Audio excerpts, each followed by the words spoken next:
गुरु प्यारी सात संगत जी, प्यार से कहना धन निरंकार जी। सात संगत जी, आज की साखी एक ऐसी सत्संगी लड़की की है जिसका विवाह सांसारिक परिवार में हो जाता है। उम्मीद करती हूँ कि आप सभी को ये साखी बहुत ही पसंद आएगी। गुरु प्यारे सात संगत जी, एक धनी सेठ के 7 बेटे थे। 6 का विवाह हो चुका था। 6 बहुओं में हमेशा तू मैं चलता रहता था। हमेशा बहस चलती रहती थी कि आज घर का काम तुम करो तो आज घर का काम तुम करो, मैं नहीं करूँगी। धनी सेठ के 7वें बेटे का विवाह हुआ। 7वीं बहू आई। वो सत्संगी माँ बाप की बेटी थी, इसलिए बचपन से ही सत्संग में जाने से सत्संग बस गया था उसके जीवन में। ससुराल में घर का सारा काम तो नौकर चाकर करते थे, जेठानियाँ केवल खाना बनाती, उसमें भी खटपट होती रहती।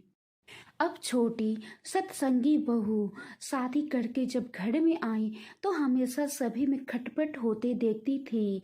तब उसने एक युक्ति खोज निकाली और सुबह जल्दी स्नान करके शुद्ध वस्त्र पहनकर पहले ही रसोई में जा बैठी।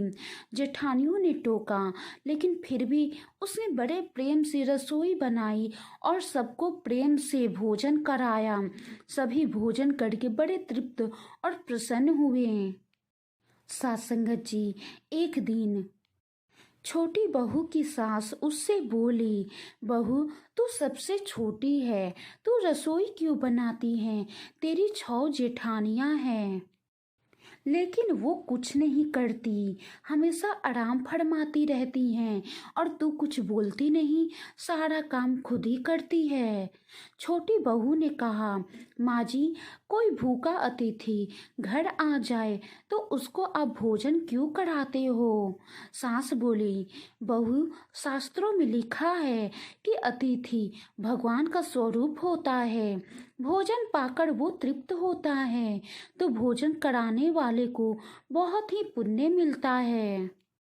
सात संगत जी, छोटी बहू ने कहा, अतिथि को भोजन कराने में पुण्य होता है तो क्या घर वालों को भोजन कराने से पाप होता है? अतिथि में भगवान का स्वरूप है तो घर के सभी लोग में भी तो भगवान का स्वरूप है, क्योंकि भगवान का निवास तो जीव मात्र में होता है। भगवान तो जीव में ही रहते हैं। और माँ जी, अन्न आपका, बर्तन आपके, सब चीज़ें आपकी। मैं जरा सी मेहनत करके सब में प्रेम भाव रख के रसोई बनाकर खिलाने की थोड़ी सी सेवा कर लूँ तो मुझे पुण्य होगा कि नहीं? आप बताइए। सब प्रेम से भोजन करके तृप्त होंगे, प्रसन्न होंगे तो कितना लाभ होगा मुझे? वो सारा पुण्य तो मुझे ही मिलेगा। इसलिए माँ जी, आप रसोई मुझे बनाने दो, कुछ मेहनत करूँगी तो स्वास्थ्य भी बढ़िया रहेगा और पुण्य भी मुझे मिलता रहेगा। सात संगत जी, सास ने सोचा कि बहू बात तो ठीक कहती है, हम इसको सबसे छोटी समझते हैं पर इसकी बुद्धि सबसे अच्छी है। दूसरे दिन सास सुबह जल्दी स्नान करके रसोई बनाने बैठ गई। बहुओं ने देखा तो बोली, माँ जी, आप परिश्रम क्यों करती हो? आप मेहनत क्यों कर रही हो? रसोई आप रहने दो, हम लोग बना लेंगे। तो सास बोली, तुम्हारी उम्र में मेरी उम्र ज़्यादा है, मैं जल्दी मर जाऊंगी, मैं अभी पुण्य नहीं करूंगी तो फिर कब करूंगी? मैंने अब तक कोई पुण्य नहीं किया है। सास संगत जी, सास की बातें सुनकर 6 बहुएं बोली, माँ जी, इसमें पुण्य क्या है? ये तो घर का काम है। फिर सास ने कहा, घर का काम करने से पाप होता है क्या? जब भूखे व्यक्तियों को, साधुओं को भोजन कराने से पुण्य होता है तो क्या घर वालों को भोजन कराने से पाप होता है? सभी में ईश्वर का वास है तो क्या घर वालों में ईश्वर का वास नहीं है? सासंगत जी, सास की बातें सुनकर अब 6 बहुओं को लगा कि इस बात का तो हमने कभी ख्याल ही नहीं किया। ये योजना बहुत बढ़िया है। अब जो बहू पहले जग जाए वही रसोई बनाने बैठ जाती। सासंगत जी, पहले जो भाव था कि तू रसोई बना तो 6 बाड़ी बंधी थी, लेकिन अब मैं बनाऊं ये भाव हुआ तो 8 बाड़ी बंध गई। 2 और बढ़ गए, सास और छोटी बहू। काम करने में तू कर, इसमें काम बढ़ जाता है और आदमी कम हो जाते हैं। पर मैं करूं, इसमें काम हल्का हो जाता है और आदमी बढ़ जाते हैं। छोटी बहू उत्साहित थी। सोचा कि अब तो रोटी बनाने में चौथे दिन बारी आती है मेरी, फिर क्या किया जाए, इतना टाइम तो मैं बैठ नहीं सकती। सासंगत जी, घर में गेहूं पीसने की चक्की पड़ी थी। उसने उससे गेहूं पीसना शुरू कर दिया। मशीन की चक्की का आटा गरम गरम बोरी में भर देने से जल जाता था। उसकी रोटी स्वादिष्ट नहीं होती, लेकिन हाथ से पीसा गया आटा ठंडा और अधिक पौष्टिक होता है और उसकी रोटी भी स्वादिष्ट होती है। छोटी बहू ने गेहूं पीसकर उसकी रोटी बनाई तो सब कहने लगी कि आज तो रोटी का जायका बहुत ही स्वादिष्ट है। फिर सास बोली, बहू तू क्यों गेहूं पीसती है? अपने पास पैसों की कमी नहीं है, हम बहुत ही धनी हैं, हमारे पास पैसा बहुत है। इतना मेहनत क्यों करती है? मशीन से गेहूं पीसकर आ जाएंगी। फिर छोटी बहू ने कहा, माँ जी, हाथ से गेहूं पीसने से अच्छा एक्सरसाइज हो जाता है और बीमारी नहीं आती। दूसरा, रसोई बनाने से भी ज़्यादा पुण्य गेहूं पीसने का है। सास और जेठानी ने जब ये सुना तो लगा कि बहू ठीक कहती है। उन्होंने अपने अपने पतियों से कहा, घर में चक्की ले आओ, हम सब गेहूं पीसेंगे। रोजाना सभी जेठानियां चक्की में 2-2.5 सेर गेहूं पीसने लगी और सभी बहुत ही खुश थीं। अब छोटी बहू ने देखा कि घर में जूठे बर्तन मांजने के लिए, धोने के लिए नौकरानी आती है। छोटी बहू जूठे बर्तन धोने लगी। सास ने फिर देखा तो पूछा, जूठे बर्तन तू क्यों धो रही है? घर में तो नौकरानी आती है। तब छोटी बहू ने कहा, माँ जी, अपने जूठे बर्तन हमें स्वयं साफ करने चाहिए, क्योंकि सब में ईश्वर है, तो कोई दूसरा हमारा जूठा क्यों साफ करे। सास ने फिर बोला, बहू थोड़ा सोच तो, बर्तन धोने से तेरा गहना घिस जाएगा, कपड़े खराब हो जाएंगे। छोटी बहू फिर बोली, काम जितना छोटा उतना ही उसका महात्म्य ज्यादा। पांडवों के यज्ञ में भगवान श्री कृष्ण ने जूठी पतले उठाने का काम किया था। अब ये सुनकर दूसरे दिन सास बर्तन धोने बैठ गई। उसको देख के 6 बहुओं ने भी बर्तन धोना शुरू कर दिया। घर में झाड़ू लगाने नौकर आता था। अब छोटी बहू ने सुबह जल्दी उठकर झाड़ू लगा दी। सास ने पूछा, झाड़ू तूने क्यों लगाई? छोटी बहू ने कहा, माँ जी आप मत पूछिए, आपको कुछ बोलती हूँ, कुछ बताती हूँ तो मेरे हाथ से वो काम चला जाता है। झाड़ू लगाने का काम तो नौकर का है, तू क्यों लगाती है?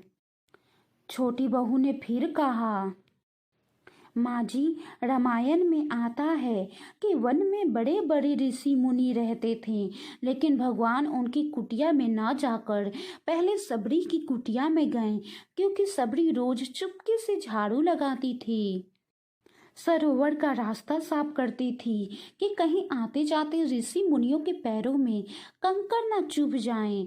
सास ने देखा कि ये छोटी बहू तो सबको लूट लेगी, क्योंकि ये सबका पुण्य अकेले ही ले लेती है।